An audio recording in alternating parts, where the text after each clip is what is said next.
Battlestar Galactica, 1978, wasn't just expensive science fiction television. It was the most costly pilot ever made that bankrupted its network. Battlestar Galactica was a huge show. George Lucas sued for stealing 34 ideas from Star Wars. A 4-year-old died choking on a toy missile Christmas morning. A 1-year-old child choked on a toy. The pilot got interrupted by Middle Eastern peace talks, and despite massive ratings, ABC canceled it for costing too much money. These are 16 facts about television's most troubled space opera. Most expensive TV pilot ever made. The 3-hour pilot saga of A Star World cost between $7 and $9 million, making it the most expensive television pilot ever produced at that time.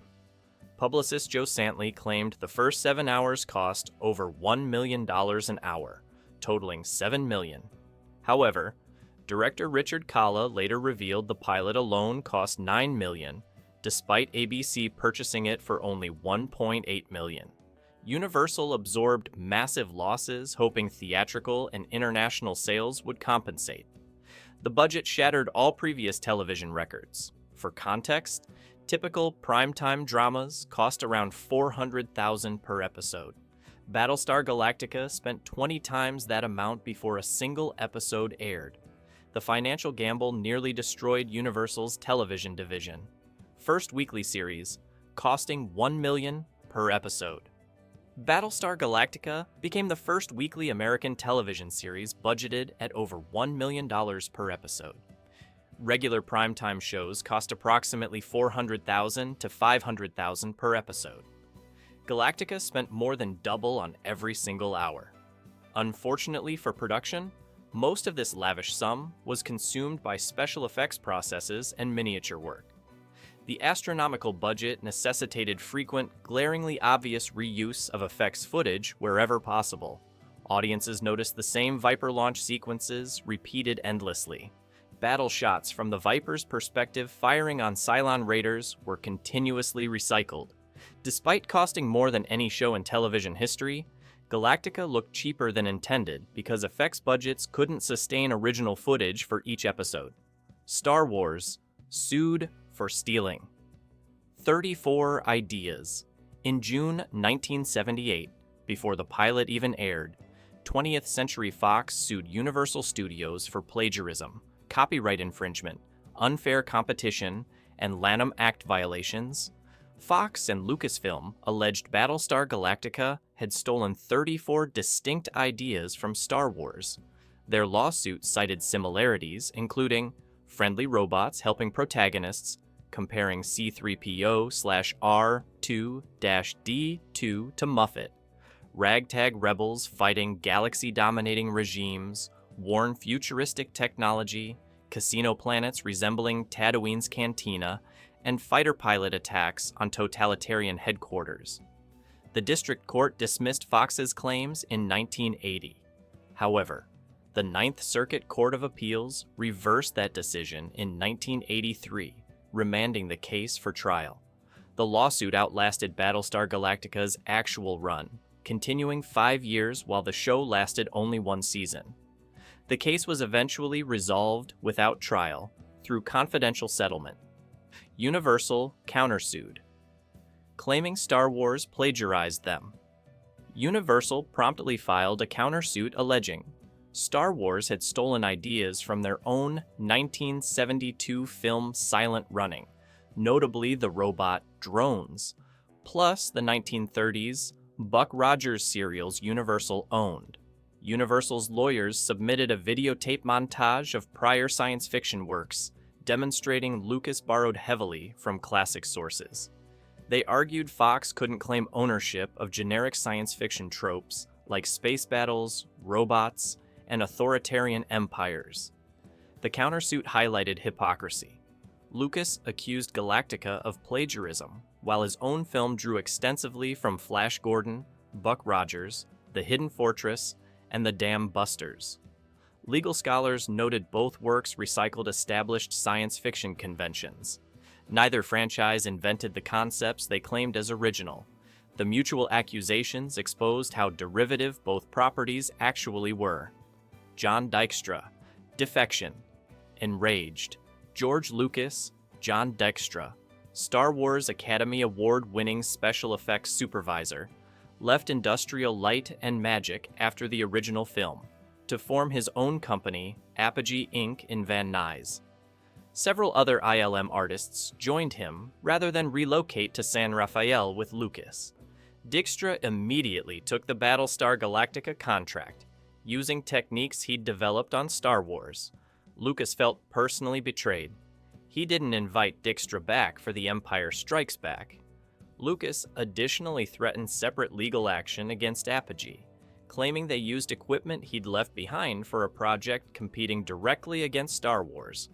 Eventually, Apogee agreed to surrender equipment to ILM, and several team members returned. Lucas saw the defection as both professional treachery and creative theft of his visual language. Lucas also sued.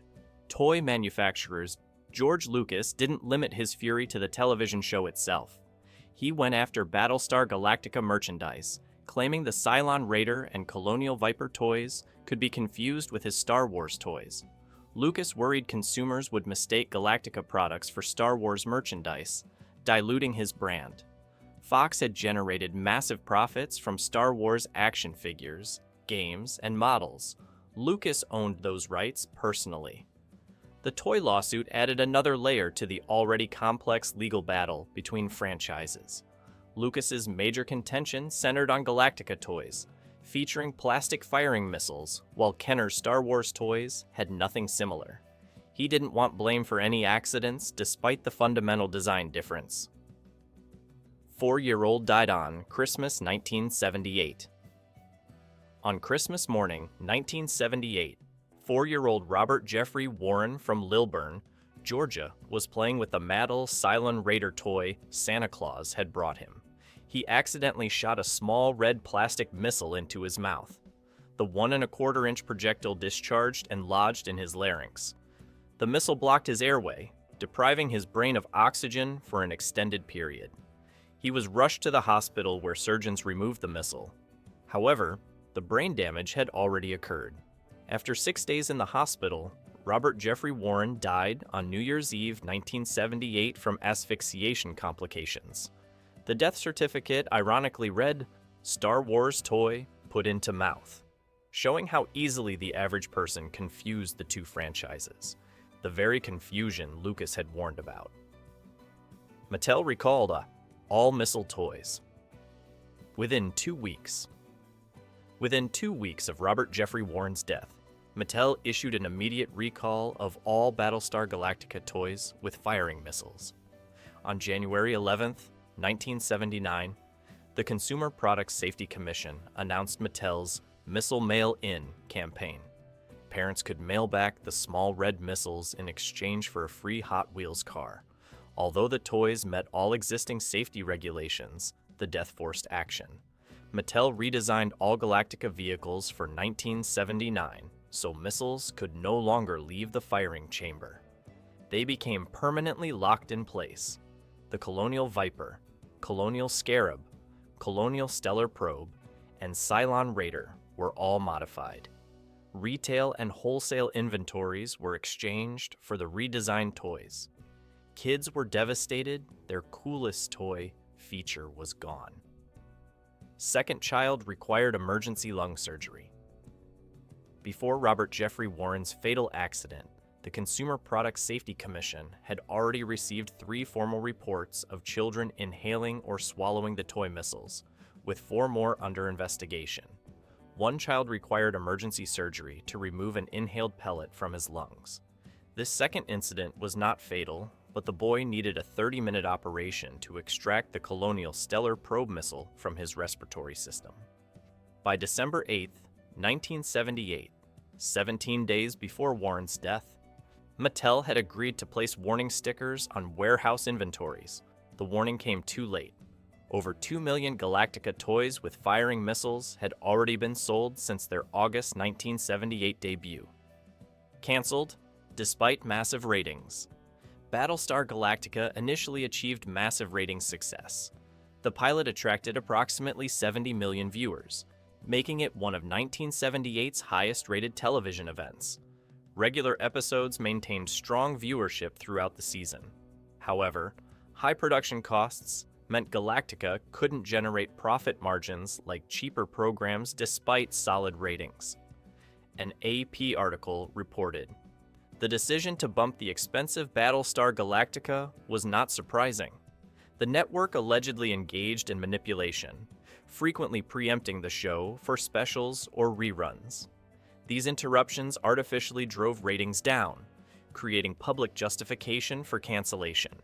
Even with 28% of the 8 o'clock audience, respectable by any standard, ABC canceled the show in mid-April 1979 after 24 episodes.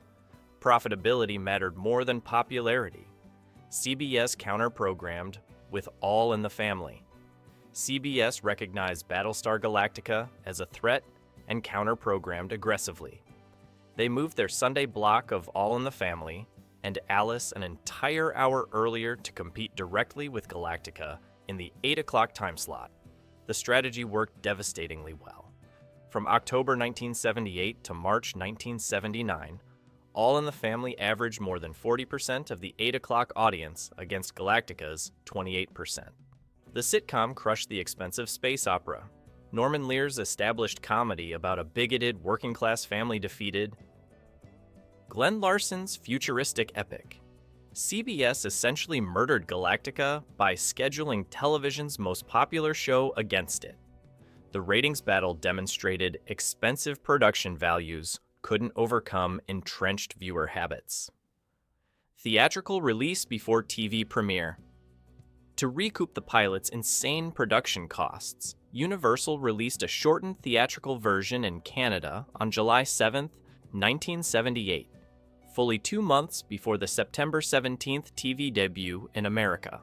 The 3-hour pilot was edited down to 125 minutes for theaters. It later opened in American cinemas May 18, 1979, after the series had already aired and been canceled.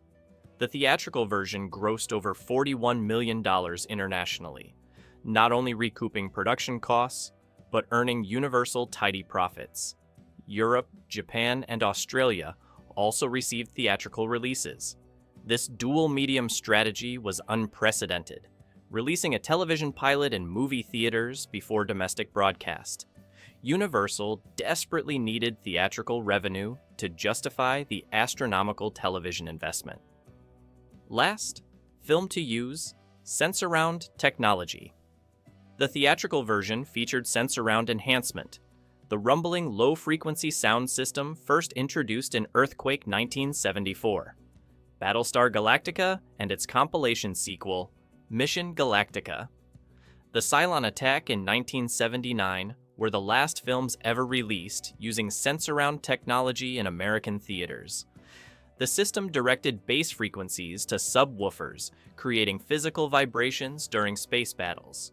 Critics considered Galactica perhaps the only film where Sensoround was used properly besides Earthquake. The technology required special theater equipment and never achieved widespread adoption. Only 4 films total featured Sensoround: Earthquake, Midway, Roller Coaster, and Battlestar Galactica. The space opera represented Sensoround's final gasp before the technology disappeared entirely from cinema history. Interrupted by Camp David Accords. Signing on September 17, 1978, approximately 30 minutes before the pilot's scheduled conclusion, ABC interrupted transmission for the signing of the Egyptian-Israeli Camp David Accords. The historic peace agreement between Anwar Sadat and Menachem Begin, brokered by President Jimmy Carter, took precedence over science fiction entertainment. The interruption lasted nearly 1 hour. After the ceremony concluded, the episode resumed exactly where it left off. Viewers experienced jarring tonal whiplash, intense space battles interrupted by Middle Eastern diplomacy, then back to space battles. The interruption frustrated audiences who'd invested 2.5 hours into the story. However, nobody could reasonably complain about peace in the Middle East, taking priority over fictional robots. Robot Dog, played by trained chimpanzee. The adorable robot dog Muffet II, given to young Boxy after his real pet died in the Cylon attack, was portrayed by a trained chimpanzee named Evolution, nicknamed Evie for short. The chimp wore an elaborate mechanical Daggett costume. Producers felt a real dog couldn't perform the necessary actions reliably.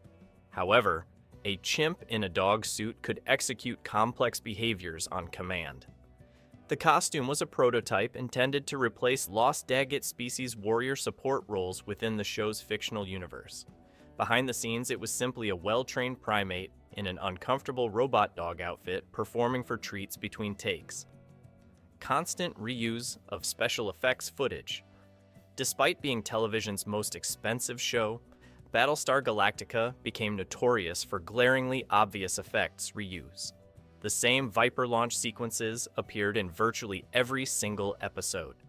Battle footage, particularly shots from Viper's perspective firing on Cylon raiders, was continuously recycled.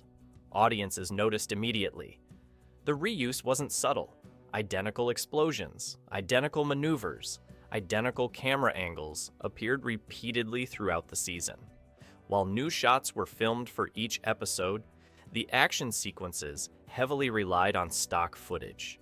This necessity stemmed from special effects consuming most of the $1 million per episode budget. Creating original effects for every space battle would have cost even more. The recycled footage became so familiar that fans could predict which explosion would appear next. Television's most expensive show paradoxically looked cheap through repetition.